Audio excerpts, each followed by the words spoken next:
We are back.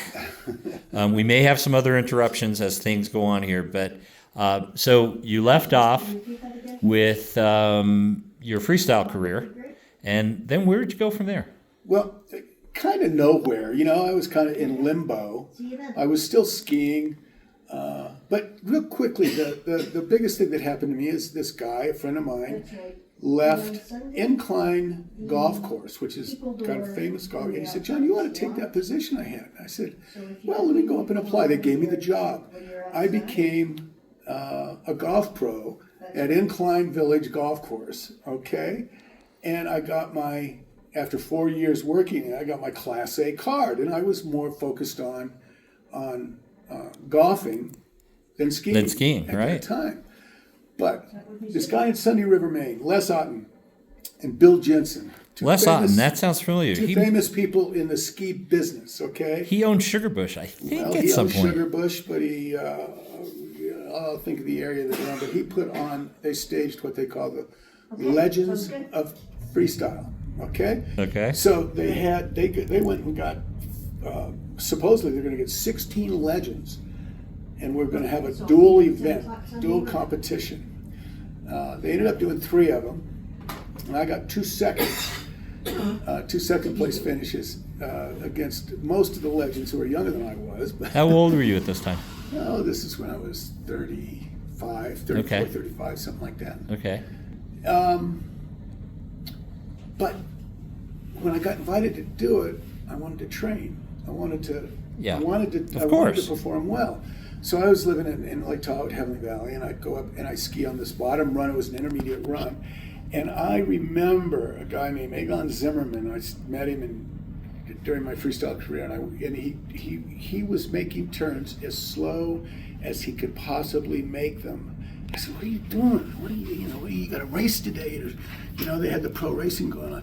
And he said, "This is how I get to know my skis every morning. I see how slow I can ski, how perfect I can make turns." So when I was training for the Legends of Freestyle, that's what I worked on. I worked on seeing how slow I could ski. And I did it by myself in the morning at about 10 o'clock in the morning. I'd go up on this baby chair. And 2 weeks later, I had a group of about 12 that were going with me. In other words, it just grew because they were curious why I would be doing this. And then, of course, after I did several runs real slow, I'd go up on the gun barrel, which is one of the longest, steepest, most badass runs in the country. And I trained. And I gave that credit for the fact that I was doing well in this Legends of Freestyle competition. Anyway. What nationality was Egon Zimmerman? Do you know? Yes. Swiss, Austrian? I think he was Swiss. Okay. Just curious. Egon. He spoke pretty good English. So anyway, that's where I got into this, what I would call my method. Mm-hmm. My method, because when I ended up here by the way, I was in the golf business as a golf pro, and I got a call from one of my buddies, Phil Gerard, who was a choreographer, and we did ski shows together on ski decks when I was living in LA. And he was in Aspen, and he said, "John, Michelle, my daughter's been in a serious accident. I don't know, I don't know what to do. And God, I wish you could come out here and be with me." And so I said, "Oh my God, if I think about it for 1 second, I won't do it." So I went and got a duffel bag together, and threw my skis and boots in my car, and I drove to Aspen. Okay. That was in 1995. And I've been here ever since. Wow.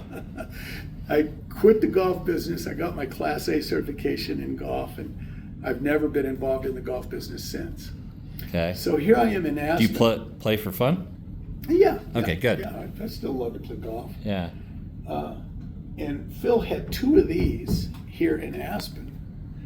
So we started our own ski school, teaching people how to ski initially, primarily, on one of these machines. And I believe in them wholeheartedly. And if we have a second, I'll try to show you what I do with them and how I get people involved in skiing. We will do that, yes. But my commitment in life became my desire was to develop a method that worked for a transition from this to snow. And it's become quite successful. I call it the Clendenin method, CM. Okay. And that's probably what my focus has been, especially for about the last 15 years. I do camps, and what I call them all mountain ski camps. And they're basically directed for the market. I think it's one of the largest markets in ski teaching. And that's what I call stuck intermediates. People who are stuck skiing on groomed terrain because they look like monkeys if they go off the groomed. Absolutely. Okay, and I think that is probably the largest market in skiing today. And that's my primary, I think my reputation with the Clendenon method is based on getting results for people who are stuck in intermediate terrain. So they can't, not necessarily just moguls, but they can ski the whole mountain, and they're not intimidated by bumps when they learn the essence of what I call the Clendenin method, which hopefully I can show you in a few minutes if Crystal will help me. That's fine. We'll do another roll. So okay. Yeah. So the where we are now, where we are today, is Johnny C is developed and still focused on expanding, growing the Clendenin method. And I'll show you what that is. That is awesome. So you've been doing that for how many years now? And well, my primary focus has been with the name Clendenin method probably for 15 years. Okay. And you do clinics here in Aspen, and you also do Steamboat, right? Well, I have done Steamboat. There's there's an issue with going to another area. Ski schools and and there's a huge issues related to the PSIA, the Professional Ski Instructors Association, that you have to conform to in different areas, in different places. I've done them in Park City. I've done them in Steamboat. We do camps in Val d'Isere. We just got finished with our camp in Val d'Isere this last week. Excuse me? I'm sorry. Portillo. Let's start over again. That's okay. We do Val d'Isere and Portillo. Right. We just got and you were in Portillo last week? Do you go down, or you have crew down there? That's a whole other story. Okay. but we just got back from Portillo with our camp. Our camp just ended last week, Crystal? And September 8th. September 8th was the final day in Portillo. And we had a nice group. We had a nice group in Portillo, and we have been going to Val d'Isere for the last 6 years, I think. Okay. Val d'Isere, France also. You know, there are skiers, sorry to interrupt, but there are skiers like Portillo and I'm sure Val d'Isere where you can do camps there. I mean, Portillo does so many camps all through the year, different athletes. You know, it's much easier to do camps internationally than it is nationally. Yeah. You know, because each ski school has their different criteria, their different rules, different regulations. Sure. And in Europe, at these big resorts in Portillo, they allow us to have the freedom to put our own group together and bring our own people. Right. And do our own coaching. And it's really, really fun. Yeah. And the Purcells, who's running Portillo now? Well, is it Miguel? Miguel. Yeah, okay. Miguel is in charge of Portillo. Gotcha. And one of the other sons is, they have 3 resorts now in Chile. Okay. Just one is a ski resort. Right. Oh, yeah. I forget what the name of the one is, but it's in the desert area. Yeah, okay. Really high-end, yeah. Very high-end. Great food, great place to go. I've not been there, but one of these days. Yeah. And we will, the Ski Legends actually is planning on putting together a trip next year to Portillo. Maybe we should do it around the same time you're going to be down there. Think about it. We might be able to think about a way to combine stuff. Here's a little teaser. Yeah, tease. So, we're going to sign off, but we're going to come back. You're going to get on the ski deck for us, which is wonderful. Yeah. Tell me a little bit, just quickly, about the history of the ski deck. Now, I have one of my videos is the ski deck down at Bill Jackson's Shop for Adventure in Pinellas Park, Florida. And I think they got their ski deck from the same company you got yours from, or you built.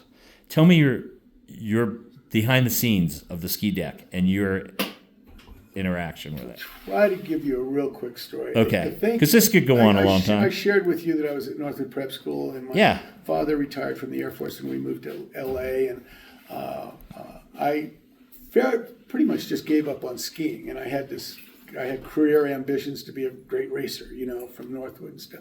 But I gave up skiing, and I actually took up pool. I was a pool player. Okay. So one night after losing all my money on a pool table, I was walking home, and I was walking across the street on Ventura Boulevard in Van Nuys, and across the street was the Viking ski shop.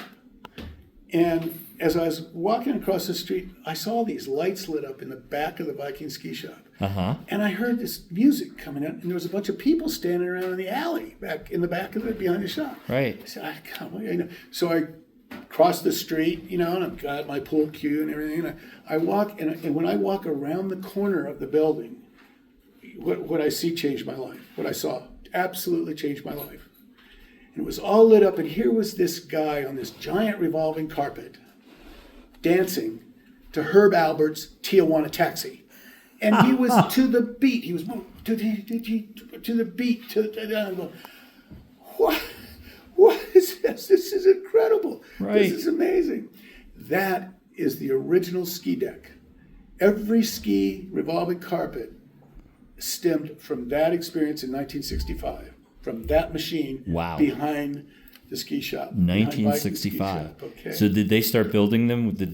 Soon after that, people started manufacturing, copying them. I mean, I worked for that guy for 15 years. Okay. We were related, and I give him credit for my 5 ballet titles because he was a choreographer. Sure. And he helped me put my routines together. That gave me a spring start in learning how both feet work and skiing and dancing to music and stuff. I mean, it was revelating for me. And right.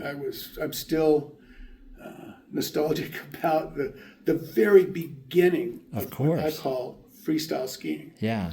That might have been the incubation of it. That's the first time I ever saw skiing as entertainment. Okay? Right. And that's basically what the heart of freestyle was. Right. It wasn't racing who's the fastest. It was such down there. entertainment. It was who could entertain the most, who could be the most exciting. Right. That's the heart of freestyle. Yeah. And I really feel that was the inception of it, was seeing that guy dancing to music. Because we went on and did ski shows for Harry Leonard and Jerry Simon all over the United States. Right. Using one of these machines to entertain on. All the great skiers, Art Fuhr, Stein, Eriksson, Tony Seiler, all of these famous skiers all appeared in the ski shows and got on the simulator. Right.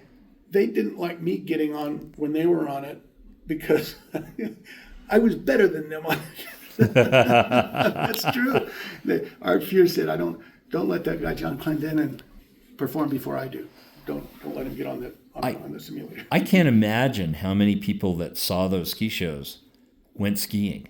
I mean, they were huge. That was the heyday of getting people involved. I mean, the ski shows had thousands and thousands of people came to them. Yeah. I don't know why there's not bigger shows now, but they're not. Even the Ski Dazzle in L.A., I don't think it's still going on. I don't know. John, we're going to get over to the ski deck here in a little bit. Okay. So if you have anything else you want to share, we can do it from the ski deck. Okay. I'm testing. I haven't talked to you about. I've had ankle surgery. Okay. So you can see that.